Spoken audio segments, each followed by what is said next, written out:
नमस्कार मित्रों, आपका स्वागत है हमारे चैनल धर्मलोक में। आज हम जानेंगे रावण की मृत्यु के बाद उनकी पत्नी मंदोदरी का क्या हुआ। तो चलिए शुरू करते हैं।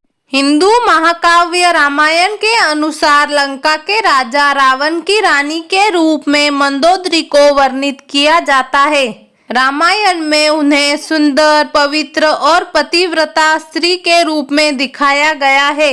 उन्हें रामायण काल की सबसे सुंदर पंच कन्याओं के रूप में जाना जाता है और मान्यता है कि उनके नाम से कई बाधाएं दूर होती है। आइए जाने रावण की मृत्यु के बाद मंदोदरी के जीवन के बारे में कुछ प्रचलित कथाओं के बारे में। कौन थी मंदोदरी? मंदोदरी असुरों के राजा मायासुर और अप्सरा हेमा की बेटी थी।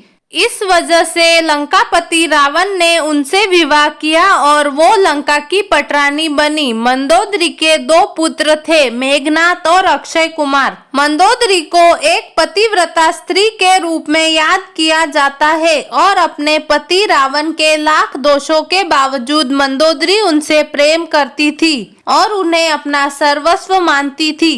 यही नहीं, मंदोदरी रावण को हमेशा सन्मार्ग पर चलने की सलाह देती थी। रामायण में रावण के प्रति उनसे प्रेम और निष्ठा का वर्णन मिलता है। पौराणिक कथाओं में बताया जाता है कि रामायण काल में प्रभु श्री राम ने जब रावण का वध किया, उस समय लंका में सिर्फ रावण के भाई विभीषण मौजूद थे।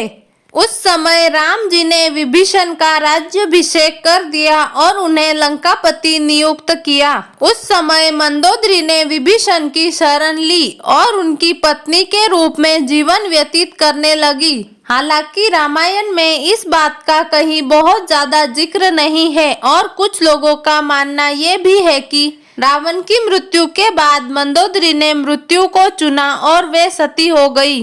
रावण की मृत्यु के बाद मंदोदरी के जीवन से जुड़े अन्य तथ्य। एक पौराणिक कथा में इस बात का जिक्र मिलता है कि रावण की मृत्यु के बाद राम ने मंदोदरी को सांत्वना दी और उनके पति की विधवा के रूप में उनके कर्तव्यों की याद दिलाई। इसके साथ ही उन्होंने लंका के नए राजा की पटरानी बनने की सलाह भी दी, लेकिन मंदोदरी ने विधवा का जीवन ही स्वीकार किया और अध्यात्म में डूब गई। मंदोदरी ने अपने आगे का जीवन धार्मिक प्रथाओं के लिए समर्पित कर दिया। हालांकि इसका भी कोई ठोस प्रमाण नहीं मिलता है और ये इस तथ्य पर आधारित है कि मंदोदरी एक धर्मपरायण स्त्री थी और शायद इसी वजह से रावण की मृत्यु के बाद उन्होंने ऐसे जीवन को अपनाया होगा। मंदोदरी के बारे में कुछ रोचक तथ्य।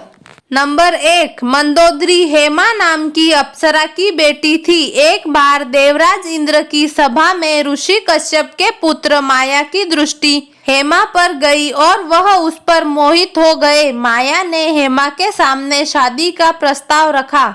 नंबर 2, शादी के बाद हेमा ने मायासुर की बेटी को जन्म दिया, जिसका नाम मथुरा रखा गया। अप्सरा की पुत्री होने के कारण मथुरा अत्यंत सुंदर और आकर्षित थी। नंबर 3, जब मंदोदरी का विवाह हुआ तो उसके पिता मायासुर ने योग्य वर की खोज शुरू की, लेकिन उसे अपनी सुंदर पुत्री के योग्य कोई वर नहीं मिला।